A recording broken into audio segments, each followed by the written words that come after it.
The holiday season is in full swing, and that means time to gather with families and friends to celebrate.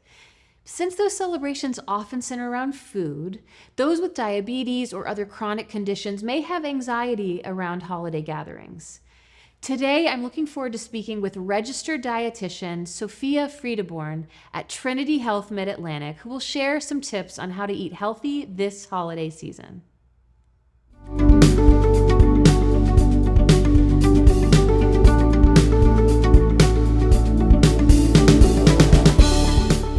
So Sophia, thank you so much for joining me today. I'm really looking forward to getting some tips for myself and sharing tips with our viewers. Can you first maybe start off and tell me what mindful eating is? I've heard so much about this, and I know it can hopefully help us this holiday season at gatherings. Yeah, Adrienne, sure. And thank you also for having me here. I'm also excited to be here and share some pieces about nutrition.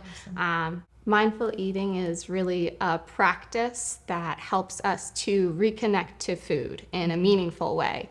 So we're not just taking our food for granted, eating it, and then also becoming miserable around certain negative thoughts around that food then, right? That it's junk food, or that it's, this is going to totally throw me off the rails, right? It's just about being more intentional, figuring out a good balance between, healthy and some unhealthy, maybe some pleasurable foods, right?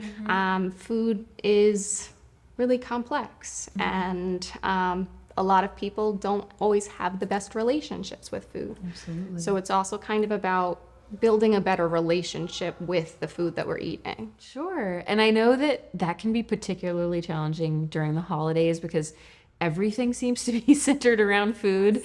And like when you talk about mindfulness, I think it's hard for a lot of us, even if maybe the other 8 months of the year we're very mindful eaters, then all of a sudden the holidays come and it's like this activity centered around food and alcohol as well, right? It becomes a big part of the just kind of, just the routines and the traditions is the word I'm looking for. So do you have any tips for maybe taking ourselves out of those sorts of scenarios and, think about what we're eating? Yeah, absolutely. So there is a practice that I was actually taught when I was in my undergraduate degree, and it's something that I have actually seen circulating now on social media. So kind of happy about that, actually. Cool.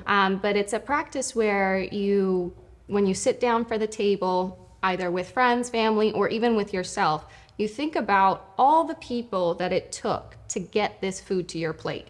Right? You're thinking about the farmers, the harvesters, the cleaning and sanitation staff, warehouse staff, transportation staff, grocery store employees. I mean, the list goes on and on and on, right?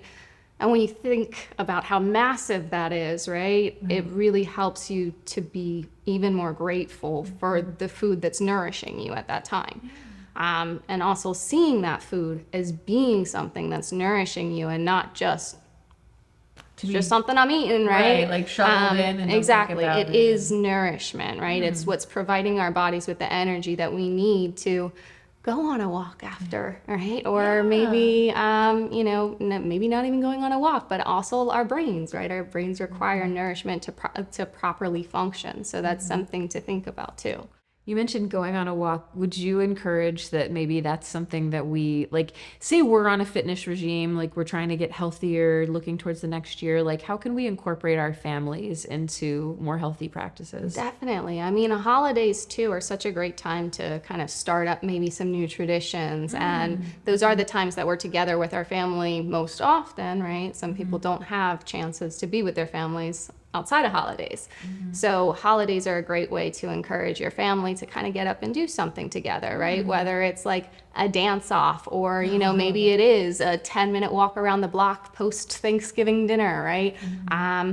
You've got the runner families too, right? So that's also something that can be started, but I know that that's not going to be for everyone, and there's no pressure to, be a runner family. It's more so just having some activity involved in the holidays is absolutely a great way to kind of bond with the family, make sure you're getting your active minutes in, and maybe even have the plus side of spending some time outdoors, right?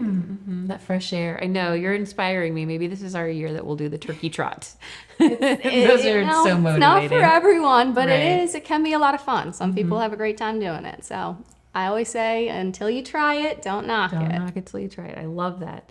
So could you tell me what is the 80-20 rule and how can I put that into play or help my family put that into play this holiday season? The 80-20 rule is kind of, I mean, I see this, it kind of goes across in most areas of life also, like 80% purpose, 20% fun. But in terms of nutrition, right, we really want to focus on 80% of the way that we're normally trying to nourish ourselves in a healthy way, right? The ways that we're trying to eat healthfully or mindfully. And then 20%, right? Holidays come with all of these extra treats and baked cookies and, sweet potato pie and whatever else there is, right? And it's not to say that we want to restrict those from our lives, because food, again, is a place of common ground. It's a place where people can really share experiences together and connect. So it's not that we want to take that away, but we do want to be careful with how much we're kind of having in that time frame. So 80% how you normally eat, making sure that your plate is filled with a protein, some non-starchy vegetables, and a carb. But then also, right, allowing yourself some space to have some of those sweet treats that you don't have all the time, and fostering a more healthy relationship with those things. Because a lot of times when we're too restrictive and we say, I can't have any of this stuff for the holidays, then all of a sudden, maybe everybody else went to sleep and you're still up and you go to the fridge and you're like, well, I didn't have any during dinner, but now it's like, oh, I kind of want some, right? And then you might overindulge. Yeah, that Yes. seems like a likely formula. Yes. So that's a good tip to kind of approach your day and your holiday season with that 80, almost like a pie chart, or Yes. we could say like a Yeah, pumpkin like pie visuals. visual. I like to give people an idea of Yeah. how much, really how much matters in this, right? Is that 20% going to be detrimental? Absolutely not, right? And denying yourself, like you said, might lead to binges or What would you say to our viewers, and I'm curious for myself too, what are some common pitfalls that you notice for people trying to eat healthy and then when the holidays come? Yeah, there's a lot, right?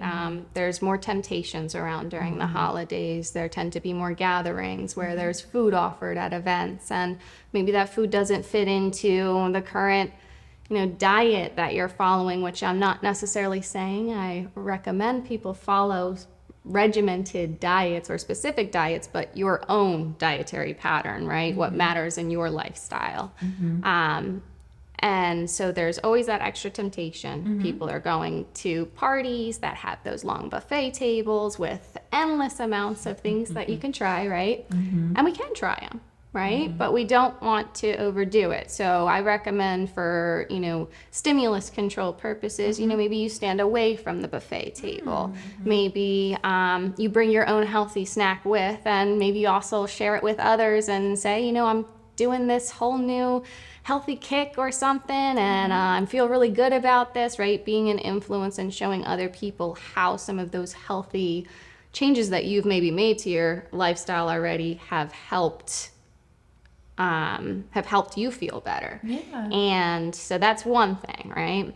Second thing is that alcohol tends to be more prevalent in these times. We tend to socialize and come together over alcohol a lot of times. And alcohol not only provides a lot of calories, but it also lowers our inhibitions, right? And so unfortunately with alcohol, there's the tendency for a lot of food cravings to follow alcohol too, or immediate wants to kind of be way more pressing in the front of your brain than some of our long-term goals, right?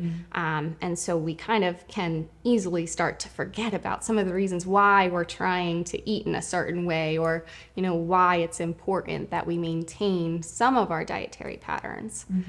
So that's another thing. So watching that maybe will help us keep close to like those goals, whereas you would tend to forget. Yeah. And then I heard kind of some of your mindful tips coming back in when you said, maybe stand a little bit further from the buffet table, or the snacks all laid out. That could lead to mindless eating as well. Definitely. Oh, well, this is so inspiring, because I know the holidays can be hard for a lot of us, and I know it's a time where you feel extra joyful and sometimes extra lonely, and that can also, I don't know, in your experience, do you find that like heightened emotions might lead to some eating? Yeah, definitely, right? I mean, family can also sometimes come with stress, right? So that's an aspect that we also kind of want to think about. Not everybody has, super cheery family dynamics. Sometimes there might also be, in some cases, there are definitely families who might shame people for the types of foods that they choose to eat. Or, why are you trying to do this healthy stuff? It's not going to make a difference, right? Because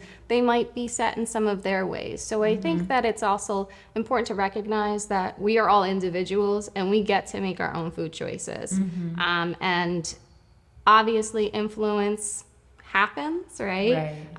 But as much as possible, stick to your guns, right? You know what's going to be best for you ultimately. So trust yourself. I think there is always a ton of anxiety around holidays. Yes. So trust yourself. You guys know what to do. Most people really do know what to do, but it's about implementing it and also sticking to it when there's all these external voices telling us, well, I just have one cookie, it's just one, right? And some people cannot stop at one cookie, right? So that's another thing to think about. Kind of knowing that about yourself. Yeah. Well, now I have to ask, what's your favorite, or multiple, you can say multiple, favorite foods to eat around the holidays?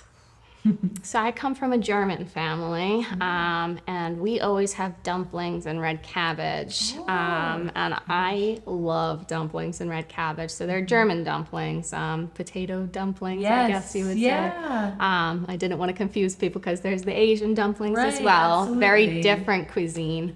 I love those too. But the potato dumplings are one of my favorite foods. And trying to think about, I like green beans a lot, honestly. My mom makes them again with a special German seasoning. I love these traditions. This is so cool. Yeah, but I will say holidays aren't super big in my family, but we have a small family, so we try to again still cook a really nice meal together, spend time together, and create our own traditions together too. That's wonderful. Yeah, I love the element of tradition, and just hearing about that's so neat. I'm gonna have to look that up, about the German dumplings. Well, Sophia, thank you so much for your time today. I know I've learned so much, and I hope you've learned a lot from Sophia as I did. So definitely check out the Trinity Health Mid-Atlantic blog for more tips from Sophia and other registered dietitians on eating healthy during the holidays. Thank you so much for joining us, and I'll see you next time.